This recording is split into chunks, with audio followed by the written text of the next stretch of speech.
Welcome back, guys. It's craft time. Let's go ahead and get started. In today's video, we will be working on thrifting some items into fall. Here you see that I have this little wood toolbox that I picked up from the thrift store, and it was hand painted with some cute little pumpkins on it, and I thought it was adorable, so we're going to go ahead and keep with the fall theme on this. I'm just going to use some chalk paint. I'm using Waverly, I believe the color Moss, maybe possibly Celery, but I think it's Moss. And I'm just going to go ahead and paint over the parts of this that are already painted. I want to keep that wood look and that like natural look, but I want to go ahead and refresh that color and lighten it a little bit because I'm going to be using those napkins you see up in the corner there, and I want it to kind of match those as well. So I'm just going to go over this entire thing, doing the handle, both of the sides, and then the face of the toolbox. You can see here they had used kind of like a darker greenish teal on the handle and the sides, and then white on the face of it with their little pumpkins, which was cute, but I'm going to make everything this lighter green color. I think it ended up taking 2 coats on each of the areas that I needed to paint. I just used my heat gun to help speed along the process of helping it dry, and then once it was ready, I am going to go decoupage with these napkins. These napkins came from Hobby Lobby. They're super cute. They have pumpkins and sunflowers, and I think the colors on them will look great with like that natural wood still showing on parts of the box. So I'm just going to cut it down to size that I need, and then I'm going to peel away the layers. I know that this is a 3-ply napkin based off of what it says on the wrapping paper. What is it called? The packaging. So I am going to peel away those other 2 layers and just get down to the image layer. That way it's nice and thin and really easy to work with. You'll see here, I'll shake them and you can tell there's a major difference in the thickness of it on the one as it came versus whenever we peel those away. And it's just a lot easier and sticks a lot better if you peel those sections away. Next, all I'm going to do is use my Mod Podge, and I'm going to do a nice even layer all over the surface of this. And then I'm going to lay my napkin down. I'm going to start by in the middle and push and work its way out. And I'm going to use just a regular plastic glove. You can use a Ziploc bag, and I'm just going to push out any air bubbles, make sure there's no wrinkles. And then I'm going to do a nice even layer over the top of this as well. And I'm just going to make sure that I am hitting all of those edges, and I'm using my brush to help also push out any wrinkles that might be there. I did the exact same thing on the opposite side and can let it dry completely. Again, you can use your like a heat gun or a hairdryer to help speed along that drying process. From there, I'm just using this sanding block to sand away all of those edges to give me those nice clean lines, and it's going to get away any of that excess and, like I said, leave those really nice clean lines. So I'm just going to do that all over the edges here on both sides once it's finished, and just peel away any of those extra pieces. From there, I'm going to kind of distress those edges a little bit on the handle and on the sides just to make them look a little more worn and natural, and maybe let some of that wood from underneath the paint poke through just to kind of pull the whole piece together. After that, I'm sealing the entire piece in some polycrylic. I'm using matte just to give it all one sheen and to also kind of pop that wood back to life. It's looking a little like it looks fine, but it's looking a little dry, and this is just going to kind of like brighten it a little bit and make it all match and go together. So I like to do this. I'm going to go over all the areas too that had chalk paint on them because you need to seal that in, and it's just going to kind of bring the whole look together. I am also going over the area where I Mod Podged, and again, I'm only doing that so it's all one sheen. I think it turned out adorable and would love to know what you guys think. Next, we're going to be working on this little ceramic scarecrow.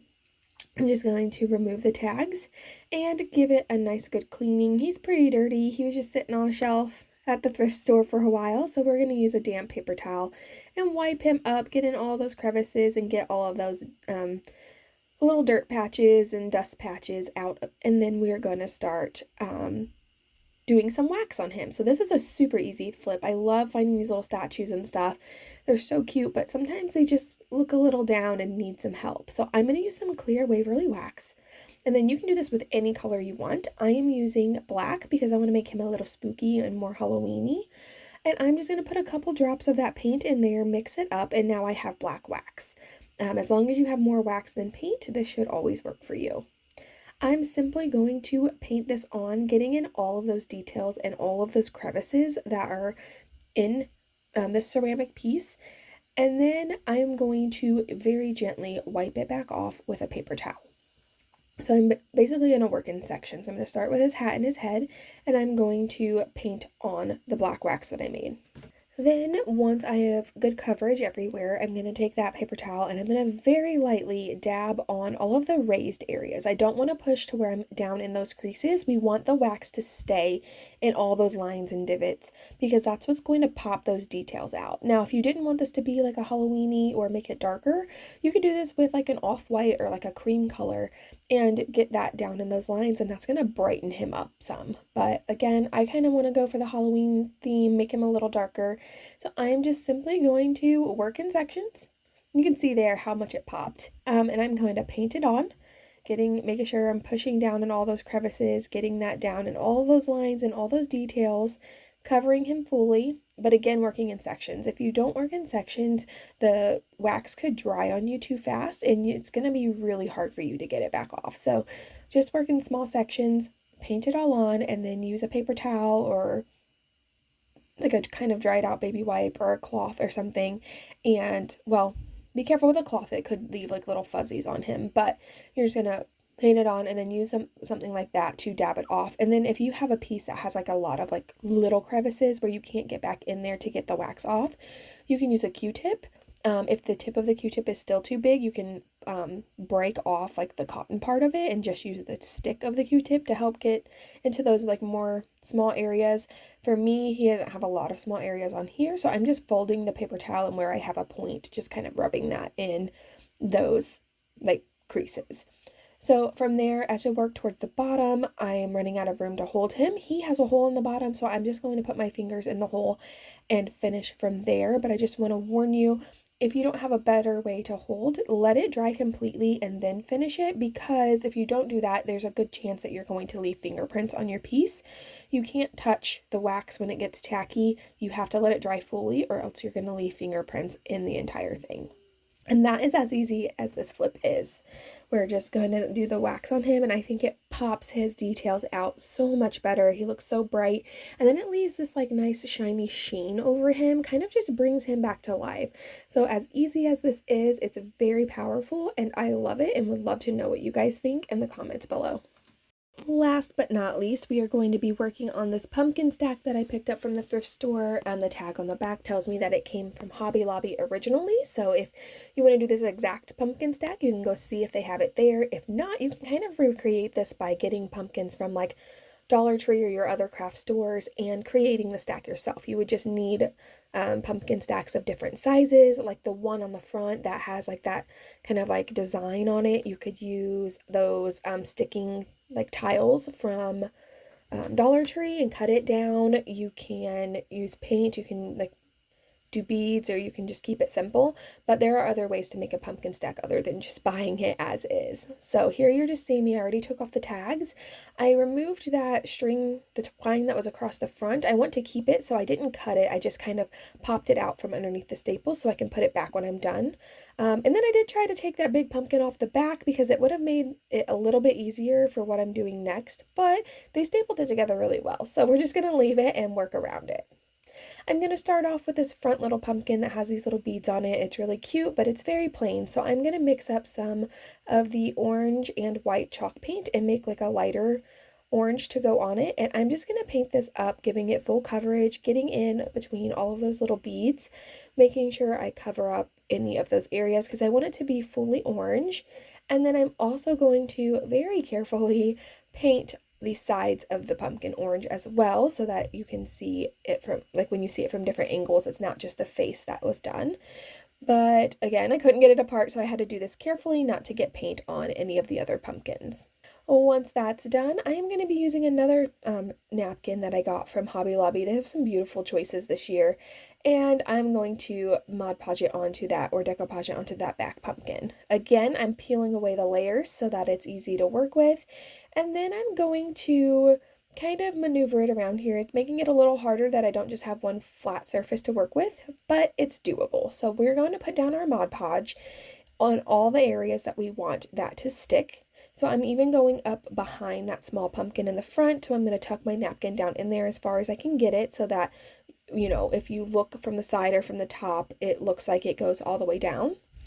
And once I have a nice good even layer, I'm going to lay it down, slightly stick it, but then start cutting away all of this excess. This is going to help the napkin be a little more pliable and keep wrinkles from happening, and also keep it from like ripping, because we're giving it places that it can kind of move and making it a little more malleable. So I'm just cutting away the excess, not too much because we want to make sure that we have full coverage. And then I am just using, again, my fingers, and then I have a plastic glove to kind of smooth it all out.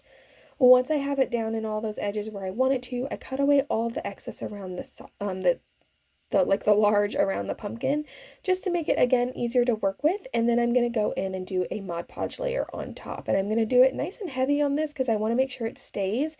And I'm just using it and I'm pushing it down in all those crevices, and I'm pushing it all the way up against that pumpkin that's blocking, you know, that's connected to it, to make sure that it's going to look seamless when we're done.